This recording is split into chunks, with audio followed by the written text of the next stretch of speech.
ডিঙ্গি। তো যাওয়ার সময় আপনার গায়ের সাথে আমার পাটা লেগে গেল, তখন আমরা কি করি? হাত দিয়ে টাচ করে বলি সরি, ঠিক না ঠিক? বা অনেক সময় হাত দিয়ে অনেকে মুখে চুমু খায়। এই কাজটা জায়েজ আছে কিনা, এটার উত্তর হলো, প্রথমত আমাদের সবাইকে জানতে হবে যে কোনো মানুষকে অপমান করা জায়েজ না জায়েজ?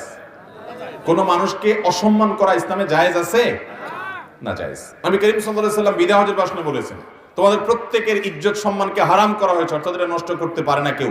হারাম মানে সম্মানিত করা হয়েছে, এটাকে কেউ নষ্ট করার অধিকার নাই। এখন পৃথিবীতে কারোর প্রতি সম্মান প্রদর্শন বা অসম্মান প্রদর্শনের জন্য যে আপনার মানুষের কালচার, মানুষের যে অভ্যাস, মানুষের যে আপনার কি বলে আদত এবং রীতিনীতি, এটা এক একটাতে এক এক রকম। যেমন ধরুন, আরাবিয়ানদের মধ্যে এখনো আপনি সৌদি আরবে যান,